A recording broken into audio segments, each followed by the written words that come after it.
This is The Big Picture, an official television report of the United States Army, produced for the armed forces and the American people. Now, to show you part of the big picture, here is Master Sergeant Stuart Quain.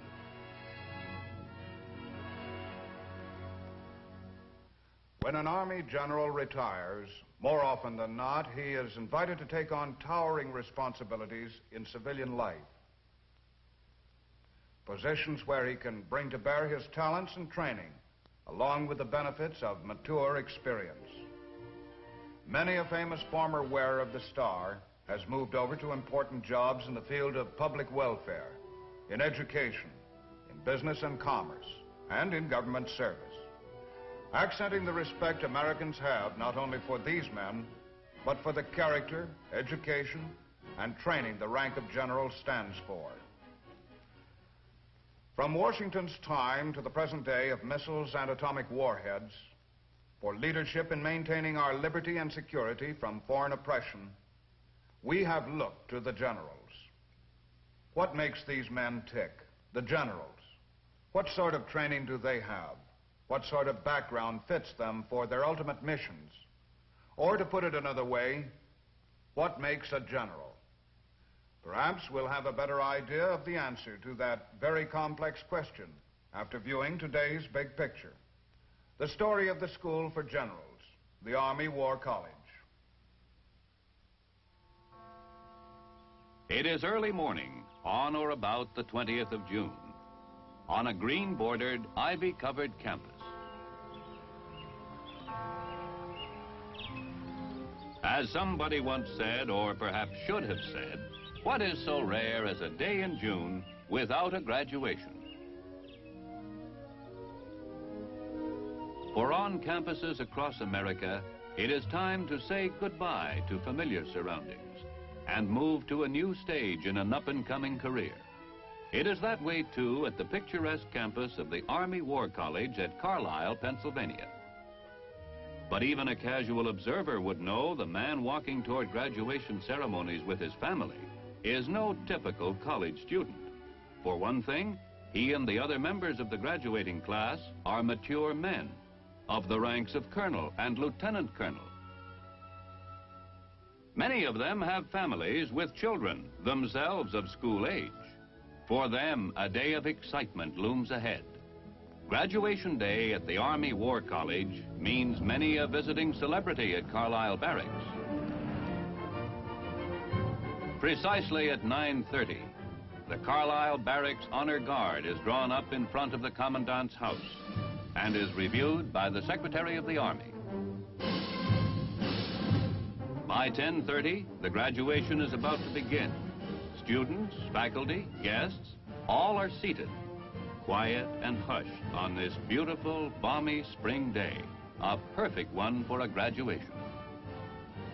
There are 200 of them, graduates of the Army War College, the summit of the Army's educational system.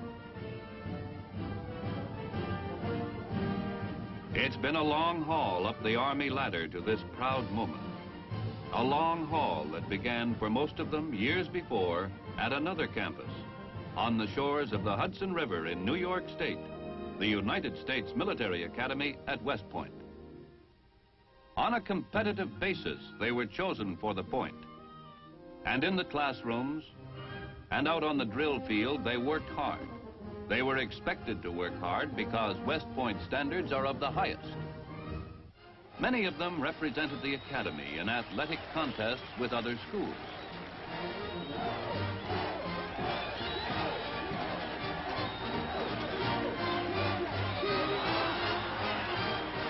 The fine record reflected the emphasis on top physical condition at West Point. Top physical condition was needed to handle the progressively more difficult program of study. Those who couldn't make the grade were dropped without ceremony. But for those who made it, the exquisite moment when, commissions in hand, they move on to their chosen careers. They are on the first rung of the ladder that for some of them, the best of them, will lead someday to the rank of general.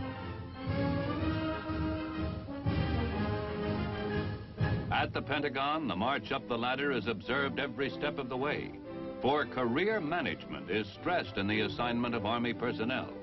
The idea is to vary the assignment so a fully rounded leader may be developed, who can lead men to victory. At posts like Fort Benning, that elusive quality of leadership is developed in the fledgling officers. On steaming hot firing ranges, they gain experience in handling men. The action-filled days go by quickly till the next assignment, a move to a different locale with different tools of warfare to master.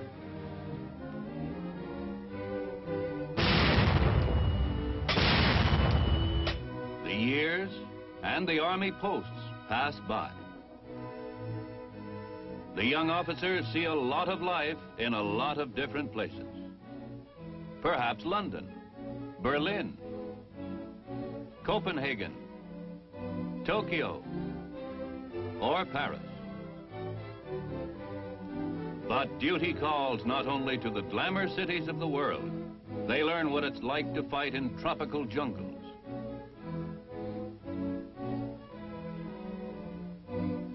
They learn what it's like to survive in the freezing below zero Arctic, all part of the training of a professional fighting man. And perhaps they are captains on that infamous day in December.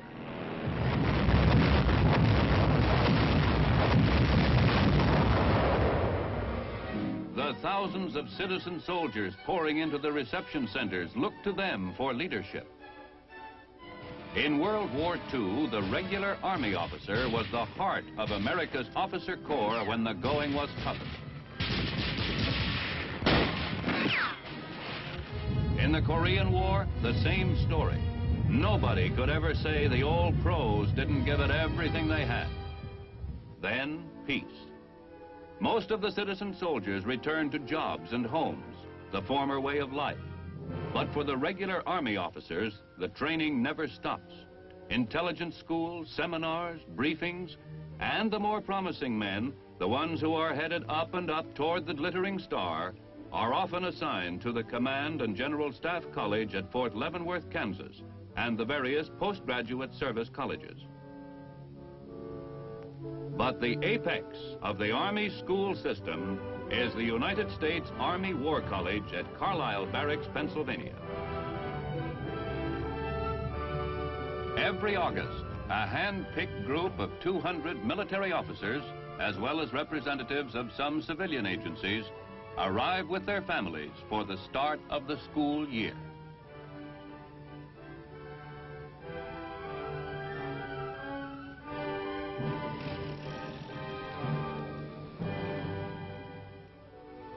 It was no accident that we arrived early by a day or so when I started my assignment at the Army War College. For the next 10 months, this was going to be the home of my family and me. I thought we could use the time to feel our way into the place, a post so rich in traditional American atmosphere.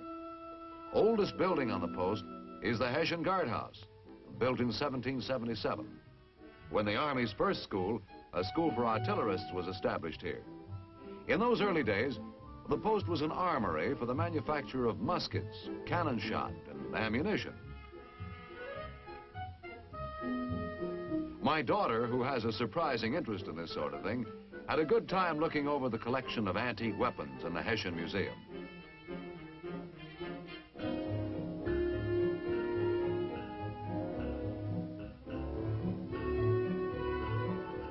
A shining burnished sword and a little imagination puts her in mind of a dashing young cavalryman at the head of a charge. The cavalry is part of the Carlisle Barracks tradition.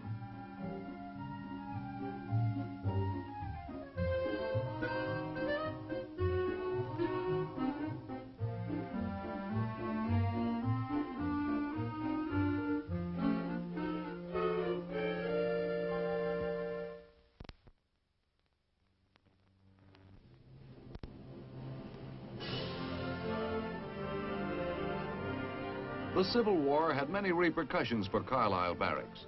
It was a bustling supply center till July of 1863, when attacking Confederate troops fired the barracks.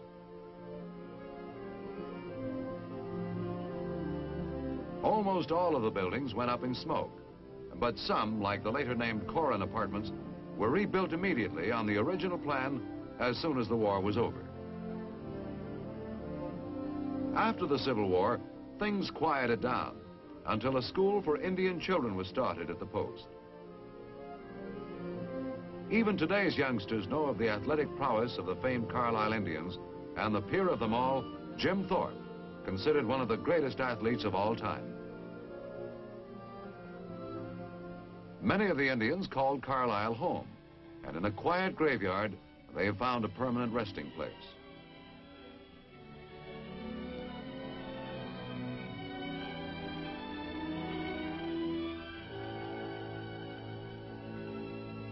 It is fitting that an outstanding school post for 2 centuries was chosen for the Army's highest educational institution.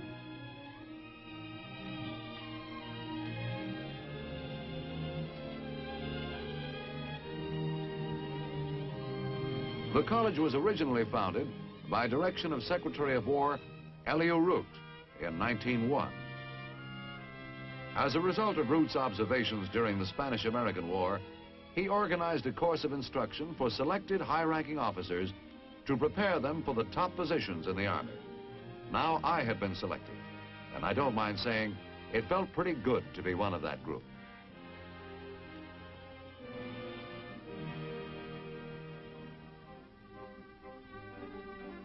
At the opening reception the next day, I met the other members of the class, as well as the faculty. There were 200 of us in the class, most colonels and lieutenant colonels in the Army, along with some representatives of the Navy, the Marine Corps, the Air Force, and the Department of State and other civilian agencies. The reception was the final event before the grind started. Early each morning I'd be up, and along with the other students of the family, would be on my way. My school was a bit different from my children's, though, and perhaps that's the understatement of the year.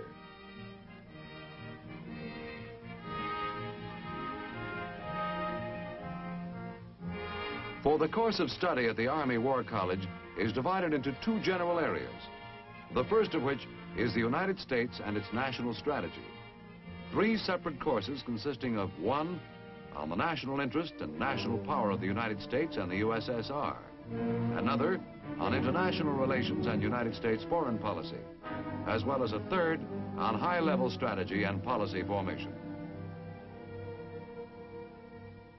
The second major area of the curriculum at the Army War College is military doctrine, strategy, and readiness, consisting of the Army in combat, war games, theater, Army, and Army group operations, a course in military strategy,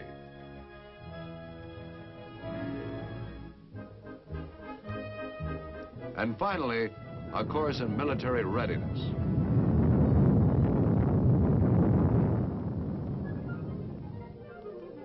Instruction at the Army War College is conducted by means of lectures by military specialists, some members of the faculty, some not, as well as civilian guests who are invited to give a talk out of their own backgrounds. Today's Army officer dare not live in an intellectual vacuum, and the background offered by these civilian guests can be immensely valuable to us. Lectures are normally about 50 minutes, followed by a discussion period. But often, even that isn't enough time, and coffee break still finds the questions and answers coming thick and fast. In addition to lectures, a major part of our work is done in committees. These normally consist of from 8 to 10 members. A faculty advisor offers the committee general guidance. The faculty assigns a subject to the committee. The committee is headed by a chairman, one of the students. He outlines the work to be performed within the scope of the directive, assigns tasks to the members, and in effect, calls the signals on the team effort that is the heart of the committee system. We've been going in this thing for a long time now, and I trust that this time we'll be able to do it properly and won't have to repeat it. We've got a lot of work to do, and I think if we put our hearts into it, we really produce results. Now, I don't want to go into the details of your subcommittee work at this time. However, we are entering the home stretch, as it were, of our analysis of the American military alliances. And I feel that a statement of the general thinking of the subcommittee would be valuable at this time. Fred, your subcommittee was assigned the task of exploring the purely military aspects of our alliances. How about it? Can you give us a reading on what you've accomplished to this point? Yes, John. From the military point of view, we, or at least I, am fast coming to the conclusion that this system of alliances is not advantageous for our country. How so? In my opinion, many of the divisions we count upon as a result of these alliances simply would not add up militarily when the chips are down. These divisions actually represent a form of paper tiger and not any increase in our true military strength.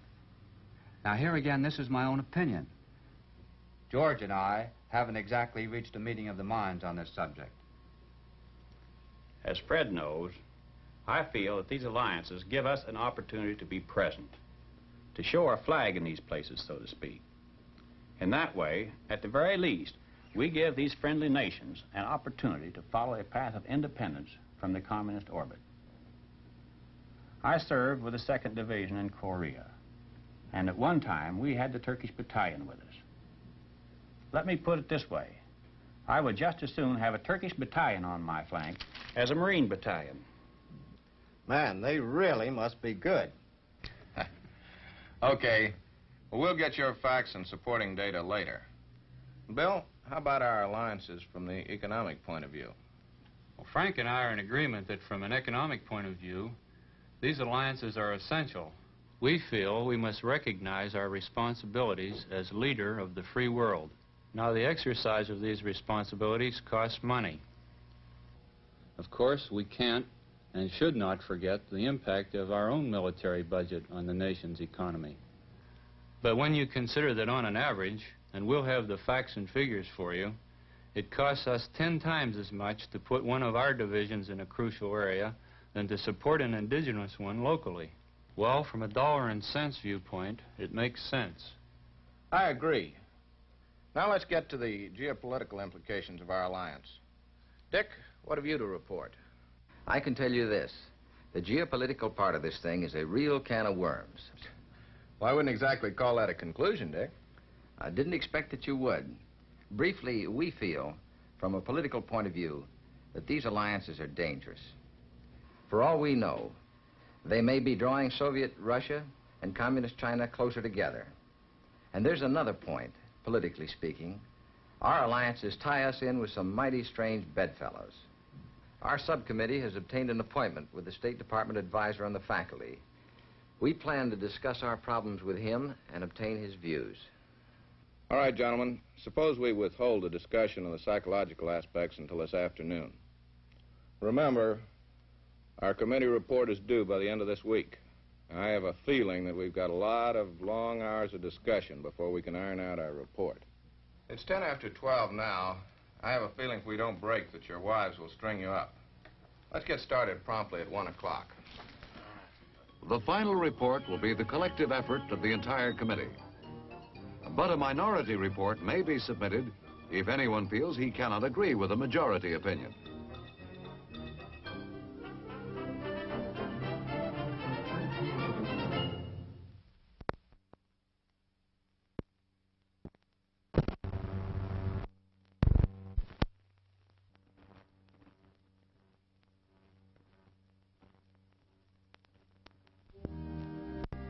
When the committee study has been prepared, a presentation is made to the entire class, usually by several members of the committee.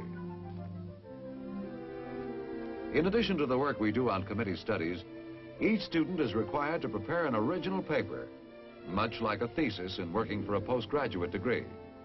It's an opportunity for us to do some objective analysis and creative thinking on a subject of current and future importance and value to the Army. The subject I wanted to do some work on was the place of the missile in future division operations.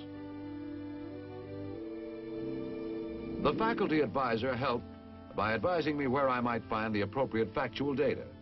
But for the most part, I was on my own, spending many hours in the college library.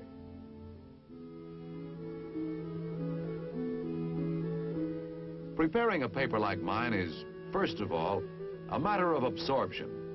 You have to read just about everything in the field. Read and take notes on books, scientific papers, intelligence reports, microfilm newspapers, and periodicals. You absorb it, and then for a long time, days and nights, you stew over it, brood over it. And the ideas, your own contributions, finally start coming slowly, and you're able to draft them on paper. Working around the clock, what with the committee meetings and our own projects, is also rough on the rest of the family, particularly the wives.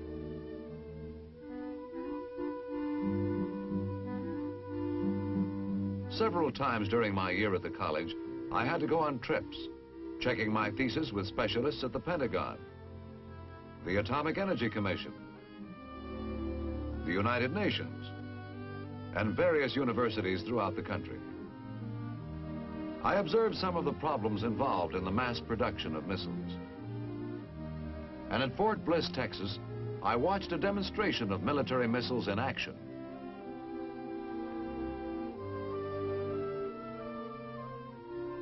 I was able to incorporate into my thesis a great deal of what I saw on these field trips, but I'm not going to deny it sure was good to get home.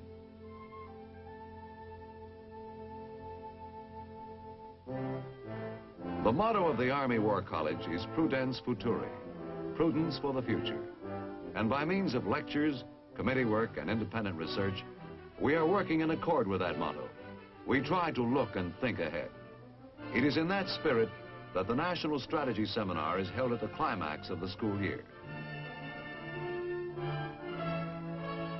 Each year to the Army War College are invited distinguished civilian guests, each an authority in his own field. He finds time to adjust his crowded schedule because he knows and believes in the importance of the work we do at the college.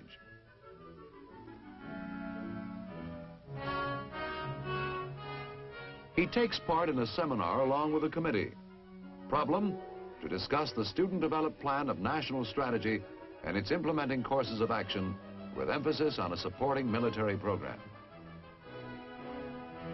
The civilian, who may be head of an industrial plant, president of a railroad, a noted newspaper commentator, a professor at a Midwestern university, he takes a cold, hard look at what the committee has come up with. And a fresh look means a fresh point of view. We students profit from the knowledge, experience, and specific background of the civilian guest.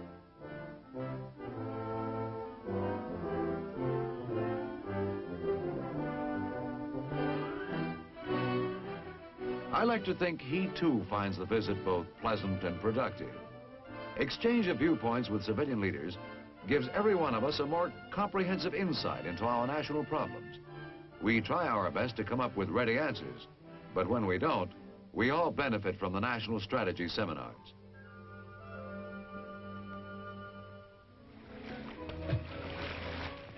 Whenever I can, of course, I spend my free time with my family.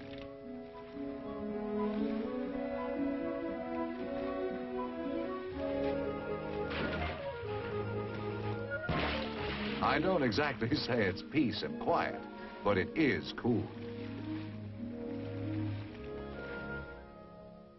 All the time, though, even when you're relaxing, you can't quite forget the problems of the work. You're as hard and demanding as you can be on your own ideas, because the whole point at the Army War College is to think boldly and freshly. That's why the problems never quite leave you, no matter how pleasant the surroundings. So the work and the study goes on until finally one night, at least that's the way it happened with me, you proofread the last page of your manuscript and you know the job is done. You mention it to your wife, who proceeds in the manner of most women, sentimental souls that they are, to toast the occasion in a post-midnight coffee break. 2 days later, the manuscript was on the lectern of the auditorium, and I finished reading it to a tough and critical audience. They had questions, hard ones, of course. I wanted them to be hard, for my paper was a new approach to an enormously important problem, and I had a warm feeling of contributing a fruitful move toward a solution. We continued on in the coffee shop, arguing, making rebuttals, questioning sources. I felt, well, stimulated is the word, I guess. Just as important, I felt my year at the Army War College was a contribution to the defense effort over the long pull. Free interchange with some of the best minds in America had improved mine, I think. And one thing I do know, I'm a better officer for all this. So that's why, sitting here at the Army War College graduation exercises, I'm in a reflective mood. I suppose it's excusable. In 10 months, we've come to be part of this place. One by one, we were called up on stage and awarded certificates of graduation from the Army War College.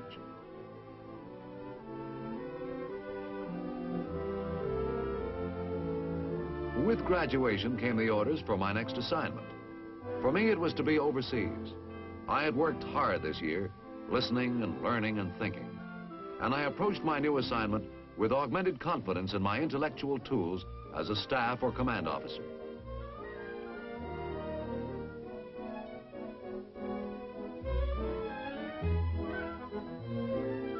It's not too much to say, I felt both proud and humble as we said goodbye to what had been home for a busy year. For in being privileged to have this year at the Army War College, I was following in the footsteps of some Army greats.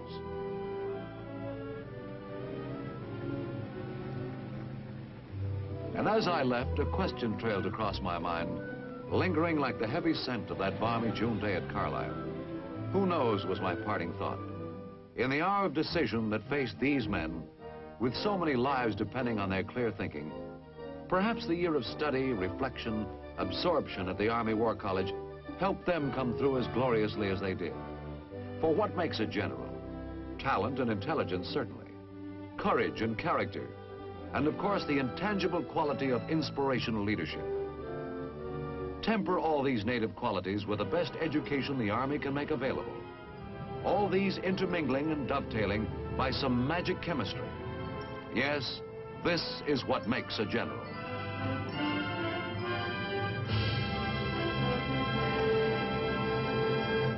Preparing selected Army officers for the highest command and general staff positions in the Army is the mission of the Army War College, the top of the ladder in the Army's educational system. Now this is Sergeant Stuart Queen, your host for The Big Picture. The Big Picture is an official television report for the armed forces and the American people. Produced by the Army Pictorial Center. Presented by the United States Army in cooperation with this station.